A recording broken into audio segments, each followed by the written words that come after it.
Iran যুদ্ধের কারণে জ্বালানি সংকটে বিপর্যস্ত এশিয়ার দৈনন্দিন জীবনযাত্রা। এরই মধ্যে ঈদের ছুটি শেষে আবারও কর্মব্যস্ত শহর বন্দর। এশিয়ার বেশিরভাগ দেশের বাজার রোববার খুলতেই জ্বালানি তেলের দামে বড় ধাক্কা। ব্যারেল প্রতি তেলের দাম ছাড়িয়ে গেছে $115 প্রতি ব্যারেল।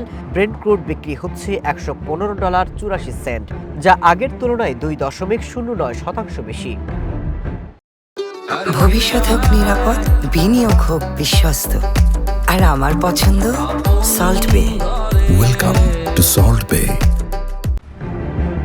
বিশ্ববাজারে জ্বালানি তেলের অস্বাভাবিক মূল্যবৃদ্ধি এবং সরবরাহ সংকট মোকাবেলায় হোম অফিস রেশনিং কর ছাড় সহ নানা পদক্ষেপ নিচ্ছে বিভিন্ন দেশ। হরমুজ প্রণালী বন্ধ থাকায় পশ্চিম এবং আফ্রিকান দেশগুলো সংকটে পড়লেও সবচেয়ে বিপাকে এশিয়ার দেশগুলো। মিয়ানমার জুড়ে পেট্রোল স্টেশনগুলোতে দেখা গেছে গাড়ির দীর্ঘ সারি।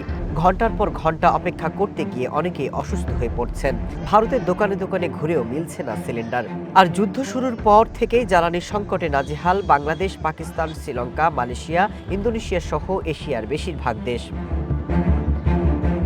এদিকে যুদ্ধ না থামলে বিশ্ববাজারে জ্বালানির দাম বাড়তেই থাকবে বলে সতর্ক করেছেন জ্বালানি বিশেষজ্ঞরা।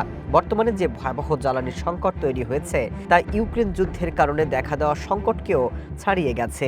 ইরান যুদ্ধ বিশ্বকে ভয়াবহ জ্বালানি সংকটের মুখে দাঁড় করিয়ে দিয়েছে বলে হুঁশিয়ারি করেছে আন্তর্জাতিক জ্বালানি সংস্থা।